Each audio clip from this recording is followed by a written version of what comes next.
السلام عليكم البنات، كي دايرين؟ كنتمنى تكونوا كلكم بخير وعلى خير وتكونوا بصحة جيدة نتوما والاحباب والاسر ديالكم ان شاء الله. ترحب بكم في هذا الفيديو جديد المليء بالحماس والحيوية واللي فيه واحد الروتين ديال تنظيف البيت العميق، وهذا الشيء فقط من باب التحفيز باش اللي كانت تابعاها شروينه ولا تابعاها شي اشغال ديالها تحمس وتنوض باش تقوم بهذاك الاشغال، لان هاد الامور البنات راه فينا تابعانا، وقد ما سوفنا وقد ما اجلنا الامور اللي من بعد كتولي شي حاجه كبيره وكتولي تجينا فوق طاقتنا. وقبل ما نخليكم مع هذا الفيديو البنات، كنبغي نشكر الاخوات اللي تفاعلوا مع الفيديو الاخير ديال ركن القهوه. صراحه جا زوين هذاك الفيديو، غتستافدوا منه بزاف البنات. اللي باقي ما شافتوش تهبط لصندوق الوصف، غادي نخلي لكم الرابط تما باش تشوفوه. وبغيت نشكر حتى الاخوات اللي التحقوا مؤخرا بالقناه، فتنقول لهم مرحبا بكم، الف مرحبا. وتنطلب منكم تزيدوا تبارطاجيو القناه ديالنا باش ان شاء الله الاسره تكبر كيف كالعاده. وتنطلب من الله انني نكون دائما عند حسن الظن ديالكم، فما نطولش عليكم ونخليكم على فيديو، فما تمشيو فين وهانتوما معايا حتى الاخير. اول حاجه غنبدا بها البنات هي الصالون المغربي، لانه هو تيكون دائما صعيب شويه في التخمال على الصالون الرومي. فهنا كيف ما كتشوفوا بديت كنحيد بالجهه كنحول هكا الموبل والسدادر للجهه الاخرى وكننظف ونعاود عاوتاني نحول الجهه الاخرى. هذه هي الطريقه اللي كتكون معتمده عندي ملي ما كيكون الصالون موسخ بزاف البنات. ملي تيكون الصالون يعني خاصو الحكان، خاص الزربيه تغسل، خاص بحال هاد الامور، فراه كنخرجوا كامل كله. بطبيعه الحال ملي تتكون الشميشه كنلوحوا على برا. اما دابا في هذا الوقيته فاحنا ما كاينش شي شمس كثيره، ما كاينش شي جو زوين، فداك الشيء علاش غندير ليه هاد الطريقه. وحتى هاد الطريقه راه عندها نتيجه. وانا كنخمل الصالون البنات، فاللي بغيت نقول لكم وخاصه هذا الكلام موجه للبنات اللي يلاه تزوجوا تيكونوا كيحسوا بان عندهم ما شاء الله الصحه وعندهم هذاك النشاط الزائد وهذا، فكينوضوا بعض المرات كياخذوا الصالون وبقاو يهزوه ويطلعوه للسطح ويهبطوه في حاله المغرب، ولا يلوحوه برا في لاطيراس ويخملوه ويديروا هذه الاشياء بوحدهم رغم الثقل ديالو. فمني كتكوني باقا صغيره ما كتحسيش بالعامل ديال الثقل، ما كتحسيش بالالم، ما كتحسيش بالدار كيضرك، ما كتحسيش بزاف ديال الاشياء. فهاد الشيء البنات كيخلينا حنا كعيالات كنتوهموا ان حنا قادرين نديروا هاد الاعمال الثقيله ونديروه بهاد الطريقه اللي ماشي صحيه لينا، خاصه البنات اللي عندهم واحد النفسيه حاره فما كتقدرش تصبر على انها تتسنى مثلا شي واحد يهز معاها ولا يخمل معاها. فكتنوض هي كدير كنقولوا كيف كنقولوا حنا شرع يدها وكتدير شي حاجه اللي هي فوق الطاقه ديالها. ولكن البنات مع مرور المدة وهز ثقل على ثقل، وخاصة ملي كتولي يعني السيدة كتولد الولدة الأولى والثانية، فهنا فاش كيبداو يرجعوا عليك الأعراض ديال هذاك الطريقة الخاطئة ديال حمل الأثقال والتخمال بديك الطريقة اللي هي خاطئة. كتخليك انك داكشي كيرجع للجسد ديالك، كيبدا تشكي من الظهر، كتشكي من الركابي، كتشكي من بزاف ديال الالام. لان بطبيعه الحال انت ضربتي 3 سنين 4 سنين 5 سنين 6 سنين ولا 10 سنين وانت كتقومي بهذا العمل بوحدك، فبالتالي كيبدا ينوضوا عليك الاعراض. فالنصيحه ديالي لكم البنات هو انكم ملي تكونوا كتخملوا الدار، خاصه كديروا التخمال العميق هكا للصالونات ولا كما كان، سواء كان رومي ولا البلدي بخصوصا لانه هو كيكون فيه بزاف ديال الثقل، فضروري تكون عندكم الصبر وتشوفوا شي واحد اللي يخمل معاكم، اما الزوج ديالك، اما الابن ديالك، اما الاخ ديالك. المهم انتي ما خصكيش تاخدي داك الثقل اللي هو زائد على الطاقه والجسد ديالك، لان من بعد راه غادي يخرج عليك ويخرج لك على صحتك. فالبنات انا دابا هنا كتشوفوا في الفيديو تنخمل وكنظف، ولكن راه معايا الزوج ديالي ومعايا الابن ديالي الله يخليهم ليا، هما اللي تيهزوا هذا الشيء، السدادر والبونج وهذا الشيء الثقيل ويحولوا، هما اللي تيهزوا هذا الشيء. لانني انا كمراه ما نقدرش نحمل الجسد ديالي فوق الطاقه ديالو، فهاد الشيء ثقيل البنات. فضروري يكون معكم شي واحد حاضر يقوم معكم بهذا العمل.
دابا كتشوفوا انا كملت التخمال كامل ديال الصاله الحمد لله.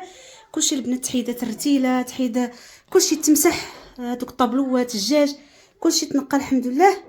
عاوني الولد ديالي الله يحفظه ليا الله يخليه ليا، عاوني باش درت هاد التخميله البنات حيت راه صعيب باش نهز هادشي كامل. المهم درنا فيها ساعه حيت كاين معايا. دابا البنات صافي اخر حاجه غادي ندير بعد ما ضربت سبيراتور الاول في هاد الزربيه، غندير هاد البيكينغ صودا هادي، تنزيد عليها قطرات من زيوت الاساس. هنا دايره انا فيها لافندر، نتوما ديروا الزيوت اللي بغيتو. بغيت نعقم شويه هاد الزربيه باش تحيد الريحه، الا كانت كترجع الزربيه البنات حتى في اللون ديالها كيرجع ليها ابيض وزوين. المهم انا غنرشها دابا اي قرعه كما كانت. انا عندي هادي، ها نتوما البنات كترشوها كامله. وغادي نمشي دابا ندير شغلي، ندير شي حاجه اخرى، نخليها ساعه فيها هكا، نسد البيت باش ما يدخلوش الوليدات، ونخليها تقريبا ساعه. ملي تنجي البنات كندير لها السبيراتور مزيان كتولي كتشعل، كتولي بحال راه جديده البنات. ها نتوما دابا البنات من بعد ما خليتها راه جايه لساعتين، وهذاك بيكربونات الصودا بقى فيها هكا حتى داك الوسخ كيطلع كله الفوق. دابا غندوزها نتوما، ها هادي راه خاويه، ومن بعد غنوريكم الوسخ اللي غادي تخرج مع هاد البولفر اللي درت.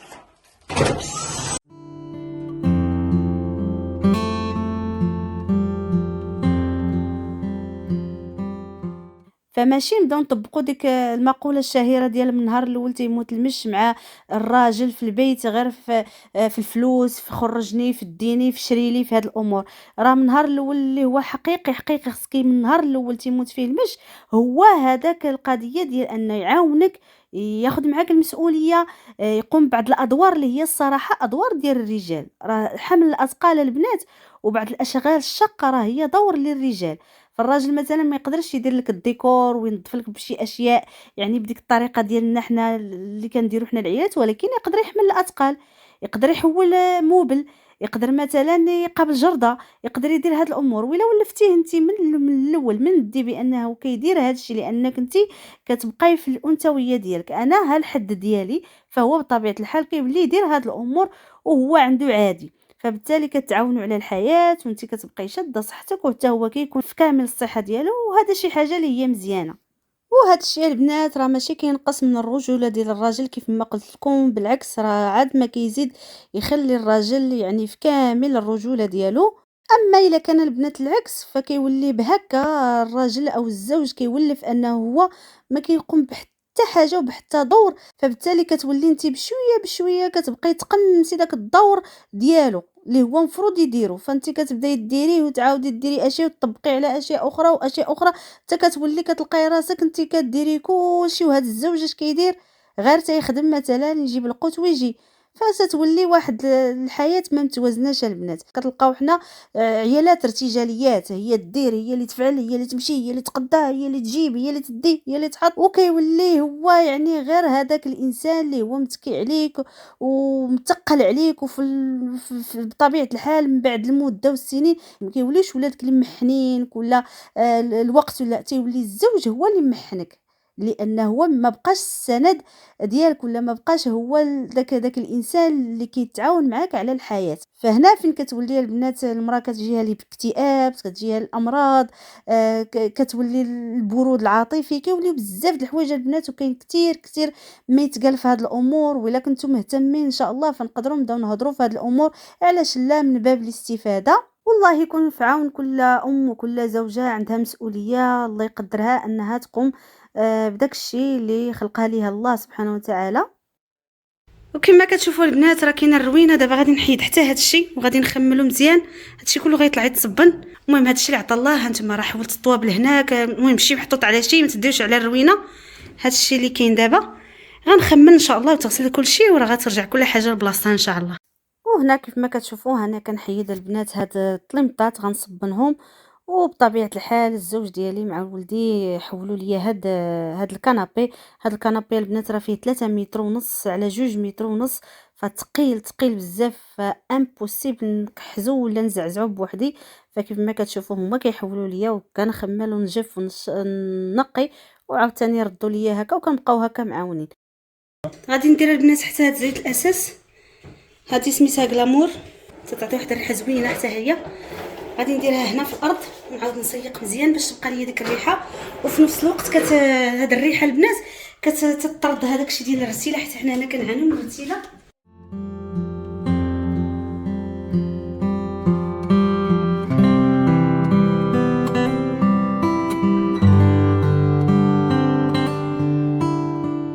غادي نضرب واحد المسحه حتى لهذا.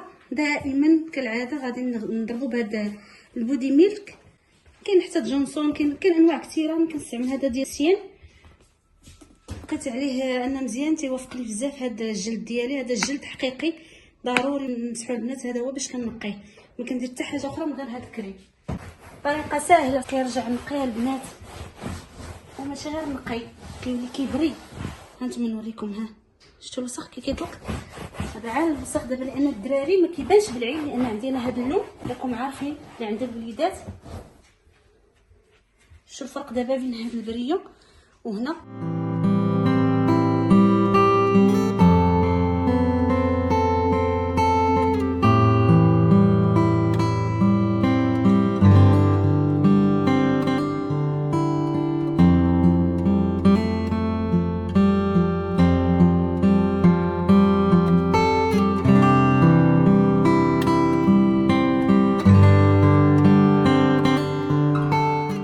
هانتوما البنات كنتمنى النتيجه تكون واضحه لكم. شوفوا كي كيخرج البنات، كيقشقش تيبري. هانتوما دابا هاد ليطاش اللي كتشوفوا راه غير بدا كينشف، حيت حليت الشرجم راه تينشف دابا، هو كينشف وكيرجع ليه اللون ديالو، وتتبقى فيه هاد البريونز. تيرجع البنات نقي ومعقم وزوين. غادي ندير نفس العمليه، غنخوي على هاد الزربيه حتى هي هكا، وغنخليها حتى هي واحد الساعه. ما نقولكمش الريحه ديال هذاك زيت الاساس اللي كندير، اي زيت الاساس كيعطي ريحه زوينه، وملي كتضربوها بلا سبيراتور كتخرج حتى تشعل، وفي نفس الوقت كتبقى فيها ريحه زوينه. ولا كانت شي ريحه هكا ديال الغموله ولا شي كتحيد.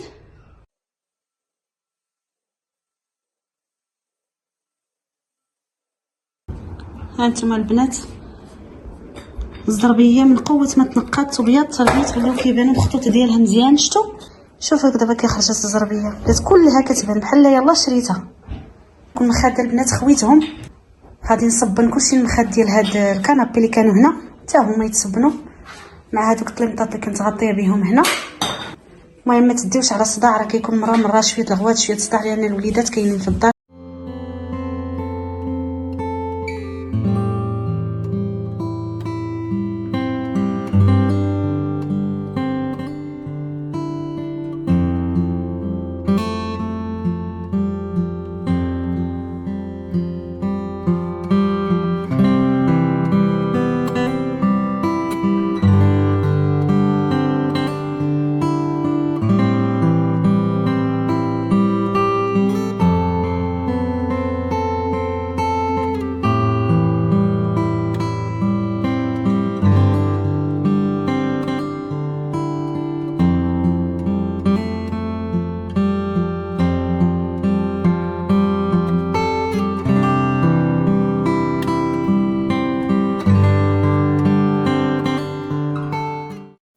كيف ما كتشوفوا البنات، فانا الغايه من التنظيف العميق هو انني ننظف المكان، الارضيات والموبل، نحيد الغبره، نحيد الرتيله، نحيد الرائحه. فما كي ما كيف ما كتشوفوا ما كيهمنيش مثلا نزواق ولا نحط الديكور ولا نعاود الديكور ولا نحيد الزربيه ونحط زربيه اخرى. فاللي مهم عندي هو انني كنركز على التنظيف فقط. فداك الشيء الاخر حتى كيتغسل غضلي حتى كنكون مرتاحه، وعاد كنبدا نعاود الديكور ديال الدار ولا ديال الصاله ولا ديال سميتو. فهكا كنخفف عليا شي شويه.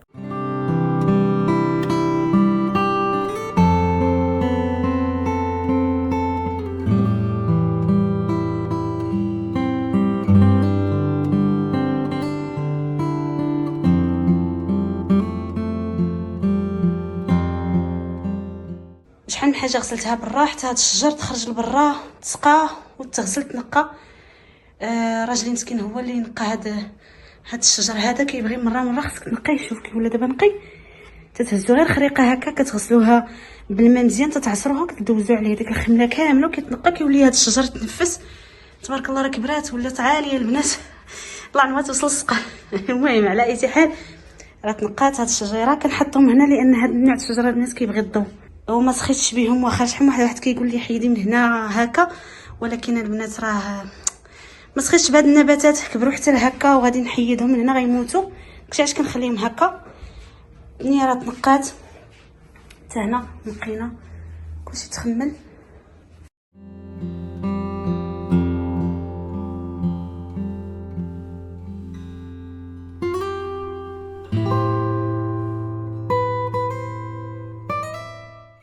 وهنا حتى هو هناك راه باقيين هذوك المخاط غيبقاو تما حتى ان شاء الله العشيه نشوفوا الاخرين وغادي نركبهم. هذه ديال المسكيتير كنديرها هنا، تنديرها هنا البنات باش ما تدخليش شي حاجه وتا كتحبس الحشرات.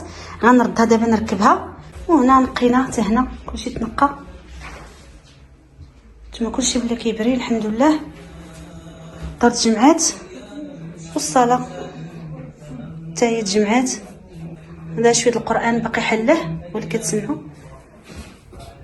البنات. بغيت نتقاسم معكم هاد البلاك ولا بياسرا كل واحد اش تيقول ليها، ديال طفال معروفه. هاد البلاكه البنات واعره، انا خديتها حيت تنحتاجها بزاف باش ندير لي ستيك، ندير اللحم، ندير اي حاجه، طوست، اي حاجه نديرها فيها كنطيبها. وغادي نجربها دابا حداكم قدامكم. هي عديده الاستعمالات، جريل اكس ال، هذه كبيره البنات. هانتوما راه التصوير ما عطيهاش الحق ديالها ولكن راه كبيره. نشعلها معكم. هانتوما شفتوا كتختاري شنو بغيتي طيبي. بحال دابا اليوم انا غادي نطيب اللحم، غندير هذه. تختاروا نتوما شنو بغيتو على حسب. كاين الهامبرغر، كاين الساندويش، كاين داك الصوصيط، السمك، الدجاج، الحوت، اي حاجه. هنا كتحكمي فشنو بغيتي ديري بالنسبه للطياب، واش ميديوم، واش قليل، واش كتير. هذه هي البلاك اللي خديت مؤخرا. هي الصراحه دايره شويه الثمن ولكن الكاليتي ديالها واعره، ماشي حاجه ديال الدوام. دابا انا هنا البنات عندي هذا الكوتليت وبغيت نطيبوه هنا، غنجربها معاكم دابا.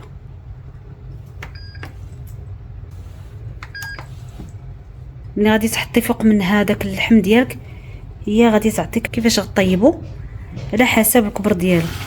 هاد اللحم البنات درت ليه العطريه اللي كتعرفوا، التحميره، الملحه، البزار، شويه ديال الازير تنديروا مع اللحم ديال الغنمي كيجي زوين، شويه ديال الثومه وشويه ديال الكمون بطبيعه الحال.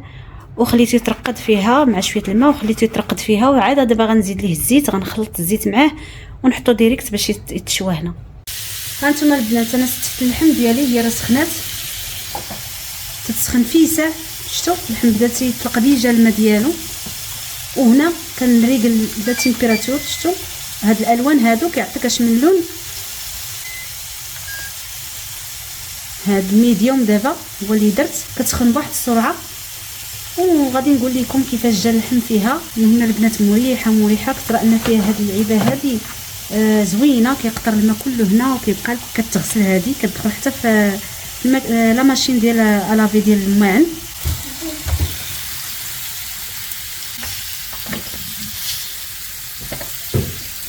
هانتوما البنات ها هو بدا كيطيب.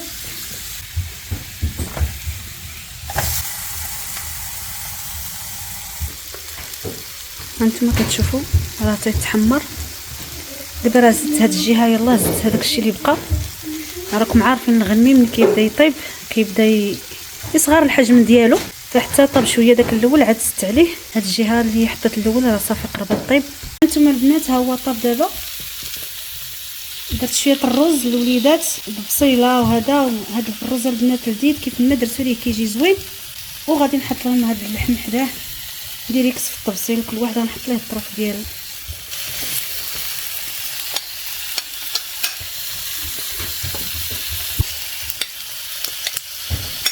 شوف كيف تحمر كيشا زوينه البنات، بالصحه والراحه.